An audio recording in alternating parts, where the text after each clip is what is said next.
What is up, my boys and girls? We've got a new one for you today. Today we got the second Punic War by the boy Oversimplified.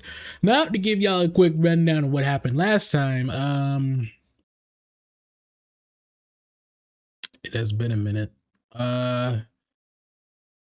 Atreus from God of War wanted to go and fight some other guy in Rome.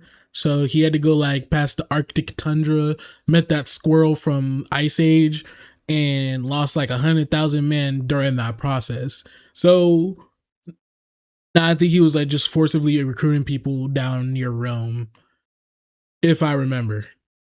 But you already know. That was a great explanation by me. I'm not gonna lie. Go to the original creators and all that jazz, and just let's get straight to it. By Incogni. Use code Oversimplified in the link below for an exclusive 60% off an annual Incogni plan. Also, make sure to grab our Roman Consul U2s before it's too late. You know what? Hannibal's army had survived its famous Hannibal, crossing that's of his the name. Alps, and he was now in Italy. With Hannibal's arrival, the Roman consul Scipio hit the ground running. My bad, yo. I had to fix that real quick. My microphone was sounding bad. I've been dealing with my microphone like for a few days now. I just recently think I figured it out, so sorry about that. In typical Roman fashion, he marched his army straight at the enemy, and Hannibal began preparing for his first combat with Rome on Italian soil.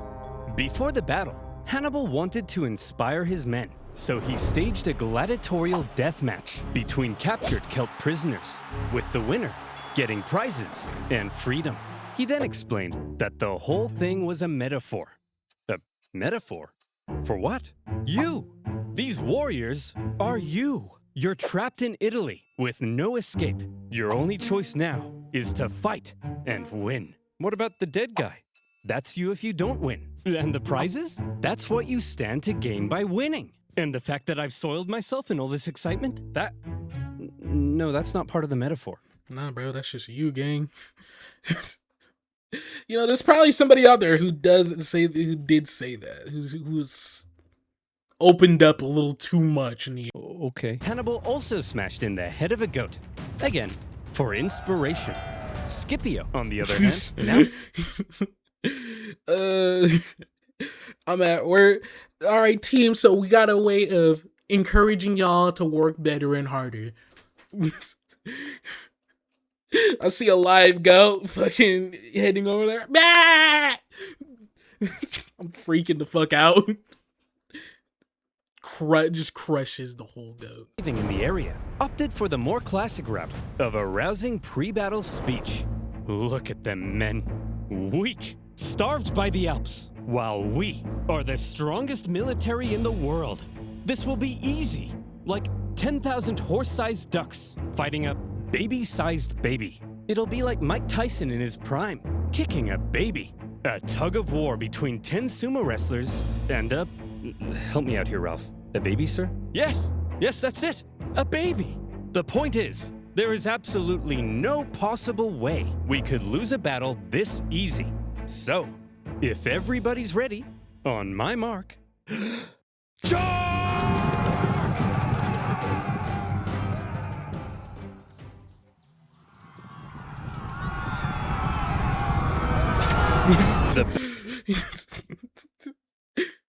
POV. Me and my team pushing to third party somebody in Apex. It did not go well. We got pushed by another third party. Battle of Ticinus was over almost as soon as it had begun, as the Romans found themselves completely outmatched by Hannibal's famed lightning-fast Numidian cavalry, a key element in Hannibal's devastating double envelopment tactics. In the chaos, Scipio was wounded. Thankfully, according to some ancient writers, his handsome 17-year-old son, Scipio the Younger, saw his father fall. Scipio the Younger supposedly saved his father, and in the process, earned himself a lot of daddy's kisses. The Romans ended up fleeing the area, destroying the bridge behind them. Imagine that was just a lie. Like the son made him write all that shit down. as they went. For a nation so overtly confident in victory, believing Hannibal to be an easy kill, the Romans found themselves running away with their tail between their legs. It was humiliating. And you know who thought so as well? The Celts. They began flocking to Hannibal's side, just as he'd hoped. Even Celtic troops fighting for Rome in the Roman camp began to reconsider. Man, I'm thinking we should try to join Hannibal. I hear you. Maybe we should bring him a gift. What do you think he'd like? Oh, I know. Hey, Hannibal. We want to join your side and we brought you a present. A gift? For me? I hope it's Roman heads. Oh, please. Oh, please be Roman heads. How did you know? Running away from Hannibal was humiliating enough, but having dozens of Romans beheaded in the night, now that's embarrassing. Ticinus had been a relatively small battle, but the psychological impact it had early that boy Hannibal was celebrating like a soccer manager, bro. on was huge, and it was only just a taste of what Hannibal was capable of. Despite the shocking initial loss, however, Rome still didn't seem to fully understand the danger posed by the monster now loose in their territory. The Senate was full of excuses. It's those traitorous Celts. That's why we lost. Yeah, and it was a cavalry battle. Wait until Hannibal faces our almighty legions. And our consul was bald. Once he faces our other fully follicled consul, then he'll really pee his pants. That other consul, Longus, had been in the south all this time, preparing to invade Africa. He had seen some success, even capturing Malta. But then he heard the news. Hannibal's in Italy? And I'm being ordered home? But I was gonna be the big boy. I was gonna invade Carthage and win the war. Well, you can be a big boy at home. No! Does somebody need a nap, sir? No! No! No! And so Longus brought his army on the long journey north. When he arrived in the area to decisively neutralize Hannibal, the two consuls joined their forces together, creating a double consular army. But the two consuls weren't exactly on the same page. Having a nice rest there, old man? I'm wounded, Longus. Pathetic. You don't understand. He's more dangerous than we thought. Maybe for you. Whoops. Listen, we can't just march straight at him like we normally do. We need to train our men through the winter, and we'll try again in spring. Sorry, I don't take advice from a bowling ball. Hey, I'll kick your ass, Longus. Any day now. I'm coming. Just you wait. Oh, Scipio, you feeble old man. Scipio was apparently quite cautious after his recent encounter with Hannibal, while Longus, typically Roman, couldn't wait to give Hannibal a swirly. So who would get their way? Well, when two consuls joined their forces, it turned out the Romans had an interesting system in place. They would each take turns being the one in charge. Consul 1 would lead one day, then Consul 2 the next. Back and forth, back and forth. That's some shit you had to do like back in elementary school, dog. Switching teachers, bro. Or fucking like in my elementary school, we had to switch PE teachers, bro. I always hated the other one because he made us do some crazy calisthenic type shit as 5-year-olds, while the other one made us actually play basketball and shit like that. As you can imagine, when the two consuls didn't agree, things didn't go so well. In this case, due to Scipio's injury, Longus probably assumed even more command than normal. Hannibal had Celtic spies in the Roman camp. He fully understood the Roman system and Longus's hot-headed nature, and he knew he could exploit it. For goodness sake! What's wrong, sir? I'm trying to order some pizza, but I keep getting fed all these personalized ads. I swear to God, if this is like a Grubhub ad,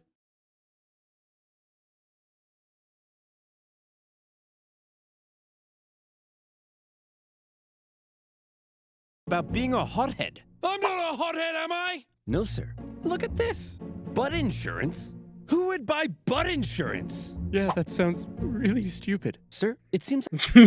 bro, you never know. I went to go buy a BBL one day, and the next day someone, we ain't even got into an accident, and now my BBL's gone. Insurance is needed. Like a lot of data brokers have collected data on you. They could sell that data to Hannibal. What? But don't worry, because you can get rid of that data with today's wonderful sponsor, Incogni. Hooray! I've been getting at you for some time to protect your personal data. Respectfully gonna skip this, brother. You'll be supporting my channel, so thank you. Now, where were we? Oh yeah. Roman heads, a double consular army, and a hothead. Hannibal needed to keep smashing the Romans in battle in order to maintain the loyalty of the Celts, and so he was eager to fight another battle. The combined Roman force possibly outnumbered him, so he carefully crafted a clever trap, and he made sure to spring it while Longus was still in charge. The plan began with his army getting an early night's sleep. All right, boys. Time for lights out. Yo, this boy right here, he knows ball, bro's playing Mario on the 3DS. Sorry, but we got a big day ahead of us. Tomorrow, we're gonna massacre the Romans. Good night, boys. Dream of revenge. Gorzog, send out the cavalry. Who the fuck is Gorzog? This fucking Halo fucking... Was it 3? I don't remember. Halo-ass character, dog. Fucking someone Kratos would have to befriend to get where he needs to go. God damn. That night, Hannibal's Numidian cavalry made their way over to the Roman camp, arriving just before dawn. Hey, Romans! Wakey, wakey! What's going on? Hey, Longus! Your butt smells like a butt. It does not! Scipio! Awaken the troops! Longus, these playground insults are clearly meant to lure you out. Well, it's working! Send out the troops! Longus, it's clearly a trap. And I'm falling for it! Send out the troops! Hey guys, wake up. You're heading out for battle. What? But we haven't had breakfast. We're skipping breakfast! I don't think you can do that. As the Romans hurried out of camp, the Numidians began luring them back to the Carthaginian camp, where these gentle angels were just awakening from their slumber. Eat up, boys. We're having pancakes.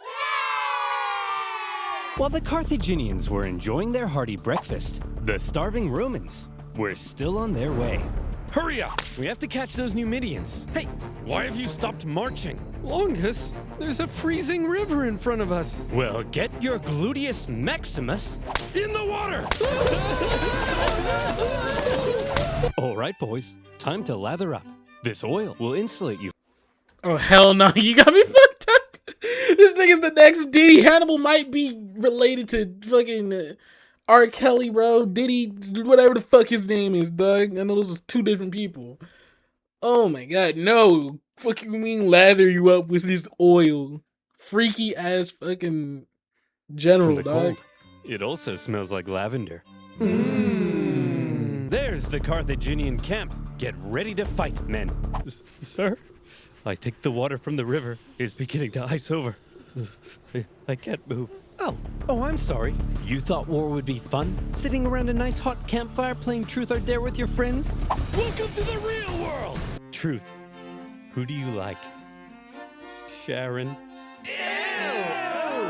Hey, look guys, the Romans are here.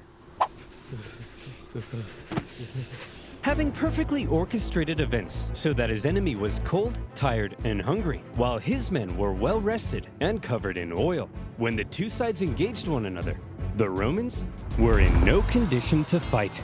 And the cherry on top, the previous night, Hannibal had sent out an elite force of men led by his brother to go and hide behind a bush. They suddenly sprung out, encircling the exhausted Romans, who were then cut to pieces. Once again, Hannibal's superior cavalry and double envelopment tactics had flummoxed the Romans. But the key word at Trebia was control. Hannibal used his intel on the enemy and the environment of the battlefield to carefully control the conditions of battle, creating lots of little advantages for himself that paved the way to success. And concealing troops for an ambush? All of these things are what make Hannibal the genius he's remembered as today. As for Longus, he managed to escape the battlefield with a small number of troops. Disgraced, he didn't want the Senate to find out what had happened, and he began obscuring communications back to Rome. Longus, where have you been? We've been looking for you. Nowhere in particular. Longus, 30,000 men are missing. Do you know where they are? They're taking a bath. 30,000 men? All in a bath? Yes. Longus, what's under that rug? Aurora Borealis? Aurora Borealis? Oh, well, that's my consulship over. Good luck with Hannibal. Bye. Trebia had been a disaster for the Romans. And as even more Celts began flocking to Hannibal, Rome largely lost its control over Cisalpine Gaul. In Rome, that is complacency crazy. Turned to alarm. Hannibal had outwitted them on their own soil, and Dog, I'm not gonna lie. Hannibal, that is a crazy comeback. Let it be known, Hannibal lost half his men coming over there and gained them back, and basically went AFK, fucking farming and shit. Not even farming, no, niggas was out there having sleepovers and cookies and shit. That is crazy. Obviously, that's not true, but y'all get my Rome point. largely lost its control over Cisalpine Gaul. In Rome, complacency turned to alarm. Hannibal had outwitted them on their own soil and inflicted a costly defeat. But with that, Scipio and Longus's terms as consul were over. They were replaced with two new consuls, Servilius and Flaminius. Holy shit, both of them look cooked as fuck. God damn. The Romans may now have begun to realize the trouble they were in and the genius Hannibal had shown in invading Italy. The Romans had expected to be the ones controlling this war. Remember, they thought they were going to invade Carthage. Now their plans lay in ruins, and they were levying 11 new legions to deal with the threat. Hannibal had completely redefined the war. But Hannibal had a little problem of his own. Things had gone well so far, but the Celts were notoriously fickle, and Hannibal needed to ensure he maintained their alliance and his base of support in Italy. Any Celts he captured fighting for Rome, he treated extremely well and allowed them to return to their homes. But the longer he hung around in their territory, eating all their food and leaving beard trimmings in their sinks, the more resentful they may become. They wanted to go south and plunder some Roman booty, and Hannibal also hoped to sway Rome's other Italian allies in the south to his side. So from here, the path was clear. Hannibal had to move south. Just one problem. There were two main routes Hannibal could take to move south. And wouldn't you know it, that's exactly where the two new Roman consuls had taken fortified positions. If Hannibal tried to move on them, he'd be fighting from a disadvantaged position and could be bottled in. You can find a new route, go over here, take the long way. That's like the super long There is way a there. third option. Ooh, tell me. We could move through this vast impassable marshland flooded with dirty, stinky, disease-infested water that at times would come up to our necks. But there's no way we would attempt that, right? That'd be crazy, right?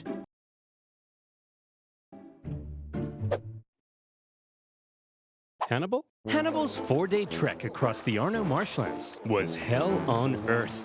Almost as crazy as when he crossed the Alps. Imagine 3 full days, unable to sit or lie down, because there's nowhere to sit or lie down. Meaning 4 full days without sleep, slugging through heavy mud. You can That sounds horrible, bro. I'm not gonna lie. I would want to kill myself. I'd have to like lean on whatever the fuck elephants or whatever we have, or something. Holy, I hit my mic. contract cholera. Your foot falls off, and Jim Bob directly in front of you won't stop pooping in your path. In fact, That would happen too. Fuck, that is disgusting. Ew. everybody's pooping in your path. Some delirious Oh my god, I imagine being last in fucking line. Oh my god. You just got like an unwavering amount of just shit going forward, bro. The person in the front is having no better of a time. You feel me? sleepless men would see clumps of mud and say, man, I could just sink into that. And then they would. When pack animals died, it gave nearby men a chance to rest, but only for a few moments before they were whipped back into line. Even Hannibal himself couldn't escape the torture of it. Hey Hannibal, if we see a Starbucks, can we stop? I need to take a leak.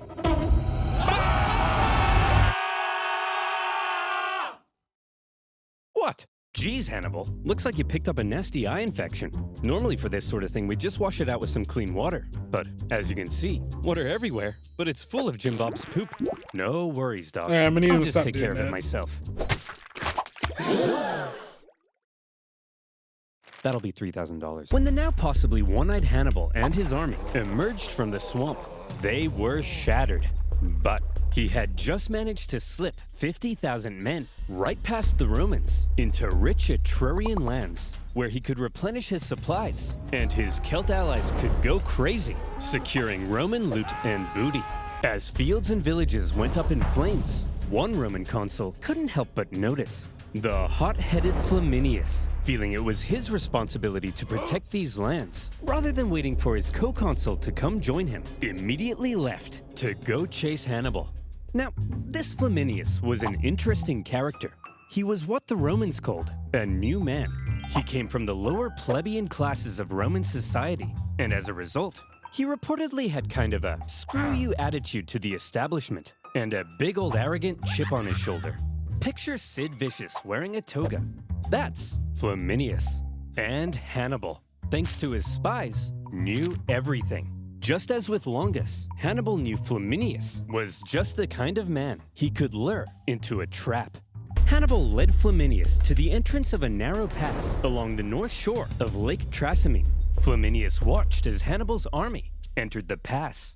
I've done it. I've spotted the enemy. Sir? That big follow us sign seems kind of like they're trying to lure you in. Yes, Gareth, and I'm taking the bait. Sir, this really seems like a trap. Yes, Gareth, and I'm falling for it. Daylight was fading, so for now, the Romans set up camp. The two armies encamped across the lake from one another, and night fell over the two camps. In the morning, Flaminius would catch up to Hannibal, and he would be the hero of Rome.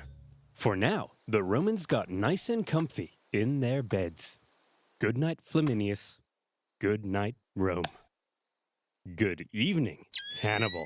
You just see the fucking mechs from Fortnite just drop in, absolutely wiping the whole place. During the night, Hannibal ordered total stealth. As tens of thousands of troops scaled the wooded hills above the pass, completely undetected by Rome's scouts.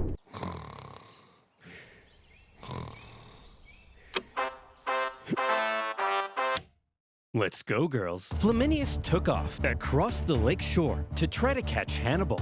As he did, even the weather seemed to be on Hannibal's side. A thick fog rose from the surface of the lake, obscuring visibility. Look at this! This is perfect! The mist will obscure our approach. Hannibal will never see me coming. Sir? Why does it sound like 50,000 Carthaginians are charging down the hill towards us? You mean 50,000 Carthaginians are charging right into my trap? The Romans found themselves completely hemmed in on all sides. Oh my god. This man moving like prime Erwin, bro. What the fuck? Like, these plans are low-key going crazy. With zero visibility in the fog, the fighting was terrifying and chaotic. Troops were pushed into the lake in their heavy armor, where they were either cut down or drowned. And Flaminius, who likely stood out like a sore thumb in his consul attire, caught the attention of one Celt warrior, with his head possibly swirling with thoughts of how the Romans had decimated his homeland. According to the ancient writers, this Celt took his chance. He hits that. Ah, he hits that! In the 3-hour-long massacre, 3 hours. Bro, I'm not gonna lie. Why was that hella cinematic, bro? 15,000 Romans were killed, and an equal number captured. An entire army completely wiped out, along with their consul. During the battle, the Roman vanguard had managed to break through at the front and climbed the hill above the fog. When the mist cleared, what they saw was a blood-red lake and a sea of Roman bodies. Worse yet, when the other consuls sent cavalry to try to aid Flaminius's doomed legions, they too were caught and defeated. A double disaster. I don't know why that was funny. Cause I would be just as dumbfounded too, bro. I would just be as dumbfounded.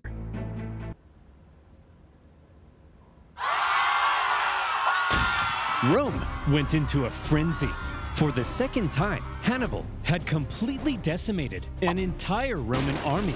Romans were dying by the tens of thousands. Common citizens began flocking to the city for safety. Women waited by the city gates in tears, hoping to hear news of loved ones. This one man, having just led his battered army across the Alps the previous year, now stood less than 100 miles from Rome. To this That is crazy. Hannibal is a goat, bro. Jesus. He had been a problem. Now, Hannibal was a crisis. And in a crisis, Rome took desperate measures. They actually had a system in place when dealing with an emergency of this magnitude. They would forgo their two-consul power-sharing system and instead temporarily give one man near total power and authority to be as decisive as he needed and hopefully salvage the situation. This all-powerful position in Rome's government had a name: dictator. It's actually where we get the word. But unlike modern dictators, Roman ones didn't score perfect rounds of golf or ride bears through the Siberian tundra. They held their power for just 6 months before they were required to give it up. And in Rome's hour of need, the man chosen to be dictator in 217 BC, one of the most highly esteemed members of the Roman Senate, Fabius Maximus. So how would Fabius, as dictator, confront Hannibal? Well, Fabius understood that marching all of Rome's young men straight into a one-man meat grinder was bleeding Rome dry. Hannibal was clearly too dangerous to face head-on in battle. However, he was also stuck in their territory, with dwindling manpower and forced to live off the land. It wasn't a sustainable position to be in long-term, and he could only remain there for so long. So, if Rome avoided battle with Hannibal to prevent any more crippling losses, and instead simply maneuvered around him, blocking supplies and taking out smaller contingents where possible, Hannibal would gradually become weaker, while they would gradually become stronger. And so Fabius presented his new idea to the Roman Senate. Okay guys, I have an idea. See if you can follow me here, okay? Instead of fighting Hannibal, when he approaches, we run away.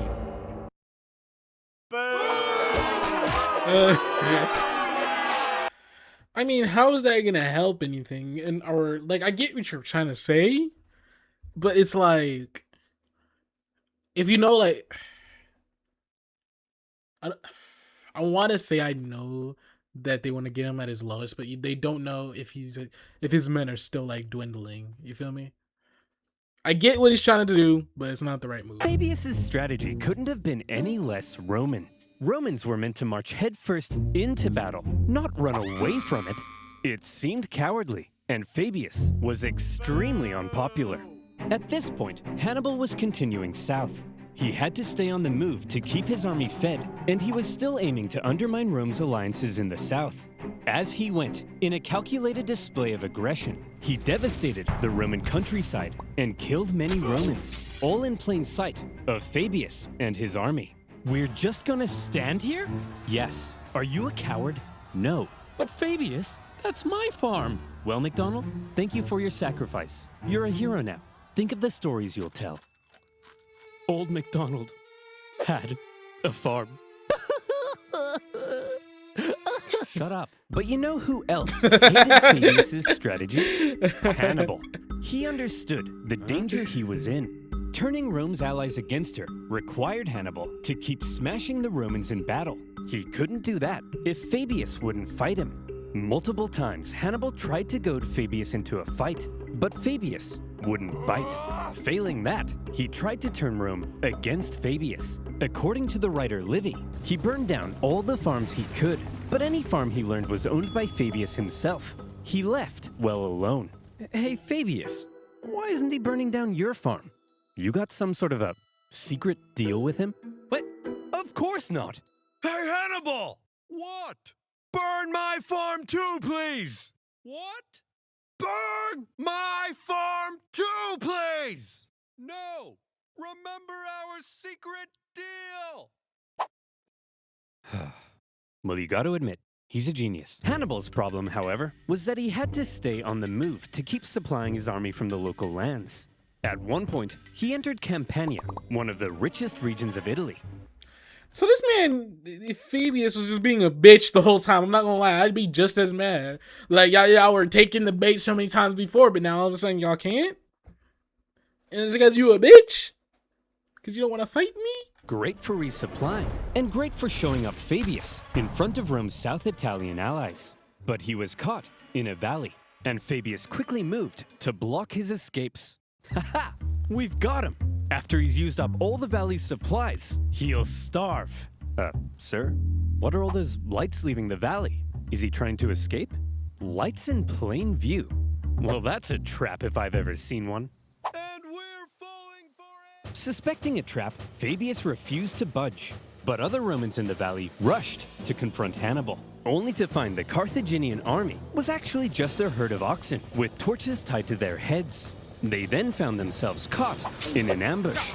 With the Romans distracted, Hannibal's army was able to slip away into the night, unopposed. Classic Hannibal. For all his inaction, the dissatisfied... This nigga Hannibal is crazy, dog. This man's IQ is out of this world, bro. Romans mockingly dubbed him Fabius the Delayer. But the thing is, Fabius's strategy was probably the best thing he could have done. He was right that constant encounters with Hannibal were bleeding Rome dry, and the time he took allowed Rome some breathing room to recover their forces when they desperately needed to, while putting Hannibal into an increasingly more difficult position. Modern historians view Fabius's strategy as generally a good idea.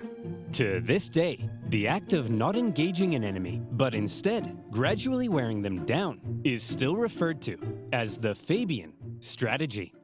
But when Fabius's term finally came to an end, the Senate couldn't have been happier. It was time to start fighting again. However, they probably had a little chat about how they were going to go about it.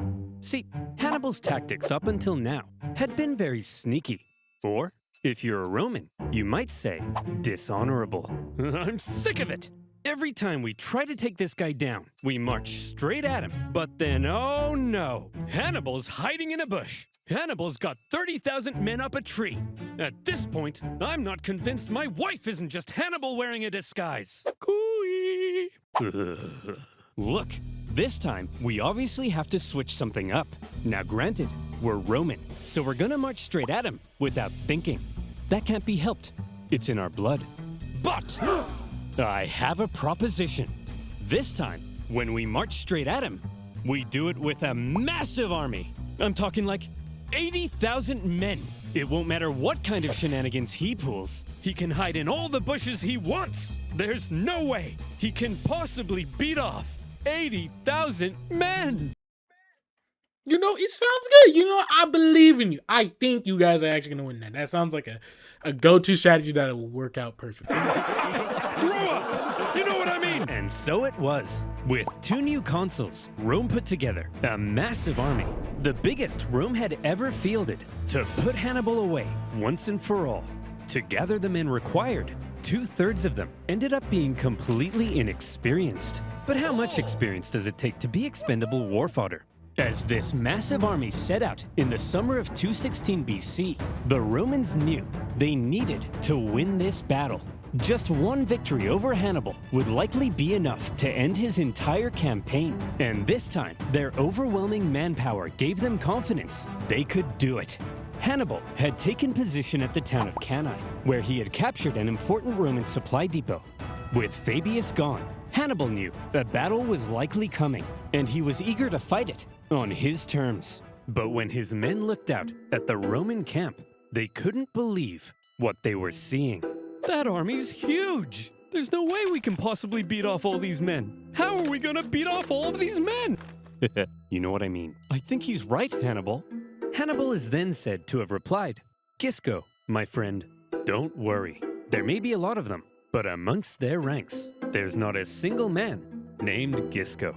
This joke was apparently so funny that his officers began to laugh and laugh. And when his men in the camp heard the laughter, they were like, hey, they're laughing. Means we're gonna win the battle. Yippee!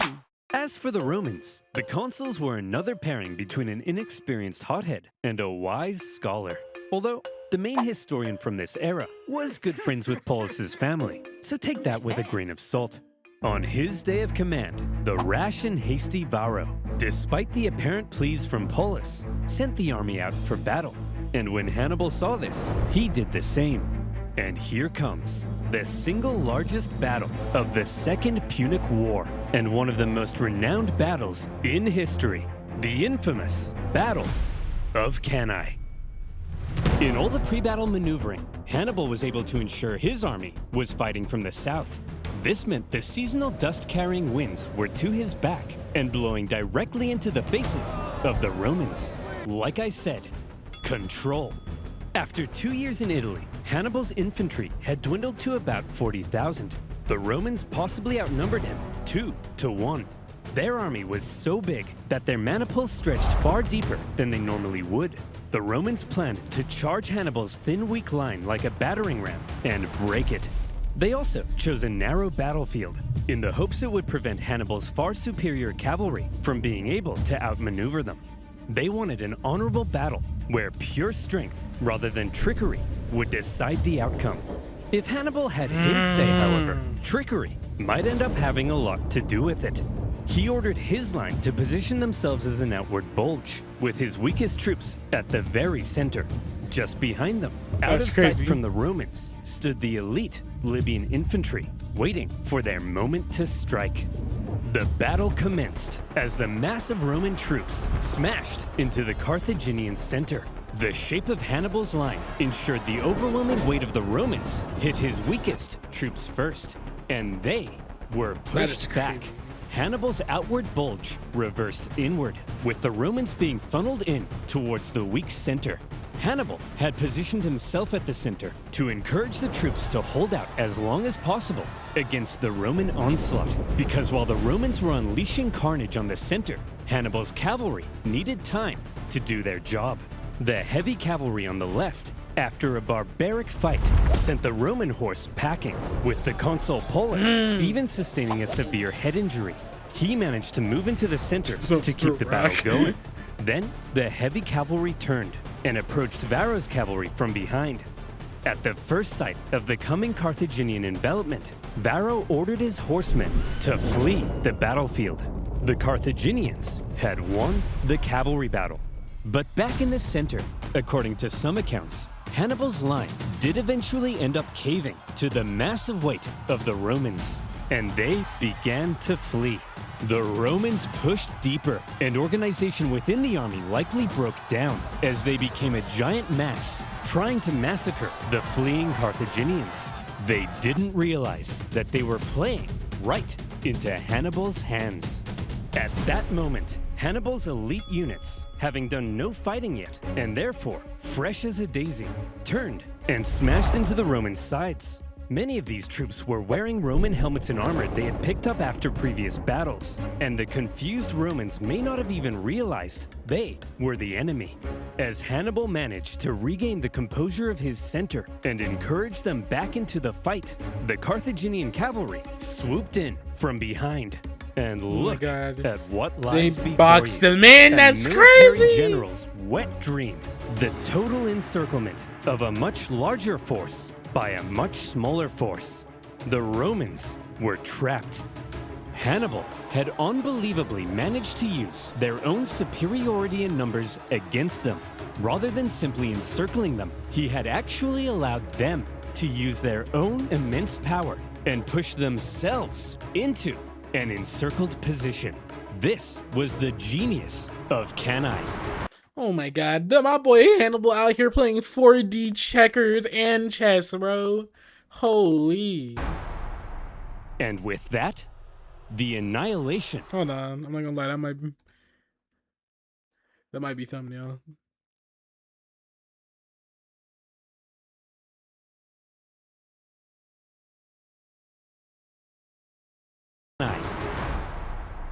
And with that, the annihilation began. For hours, the Carthaginians slaughtered the helpless Romans from all sides. The terrified Romans were so tightly packed that at times they couldn't even lift their arms to defend themselves. The killing went on so long that the Carthaginians became exhausted from the non-stop massacre. And by the time the butchery came to an end, the grim toll spoke for itself. To Hannibal's several thousand lost, the Romans suffered 60 to 80,000 dead or captured. Yet another entire army wiped out by Hannibal. Oh, fuck no. I would be afraid of that nigga. Hell no. If I was a fucking Roman, I would be terrified. You're telling me I sent out 85,000 niggas and they all got wiped? Just take me out there, bro. On God. Any high-ranking to how much did he had? He only had 50,000. He had half of what they had, or more than half. Oh my god! And they didn't even lose many. This nigga Hannibal is something else. Oh my god! 60 to 80,000 dead or captured. Many high-ranking Romans met their end at Cannae. Polis, for one, but also 80 senators and more. It's been estimated that 20% of Rome's male population aged 18 to 50 died at Cannae. This was it. Oh my. Hannibal's vengeance. The stunned Carthaginians, as they searched for their own survivors among the dead, couldn't believe the sight of it. An estimated 30,000 gallons of blood now lay spilled on the battlefield. Rome's defeat at Cannae sent shockwaves throughout Italy. Just as Hannibal had hoped, most of southern Italy now defected to his side, including the second largest city on the peninsula. Wow, Hannibal, this is incredible. What could possibly come next? Next? Jim Bob. I've killed 150,000 Romans. I've turned her allies against her. That's it. That's vengeance. So let me tell you what comes next. Rome surrenders. Their territories are reduced. We recover our lost islands. And Carthage dominates the Mediterranean once again. But sir, what if they don't surrender? Jim Bob, did you miss what just happened? Of course they're gonna surrender. Throughout his campaign, Hannibal, oh my god. Hold on, I'm gonna wait. Had shown himself to be very adept at reading the Roman mind. But if he now thought that Rome might surrender, it was the first time he severely underestimated them. And he was about to discover an extremely inconvenient fact about Rome. Rome never surrenders. At a Roman survivors' camp near Cannae, one young officer overheard some troops discussing how they would flee Rome. Drawing his sword, he threatened to cut down any man that would abandon Rome in its hour of need. That officer was Scipio the Younger. But soon enough, the Romans would come to call him Scipio Africanus, the hero of Rome. Yo, bro. Hannibal is low-key gonna be in my tier list of like straight demons, bro. So far, we got up there, we got Thrag, Diego, and Hannibal, bro. Cause holy shit, these niggas is on a these guys is on a different time, bro. Oh my god, goated, bro, goated. That's it. That's all I got for y'all today. Hopefully you guys enjoyed. You already know. Like, sub, and all that jazz. I'm gonna go head out. Y'all have a nice night, day, evening. Peace.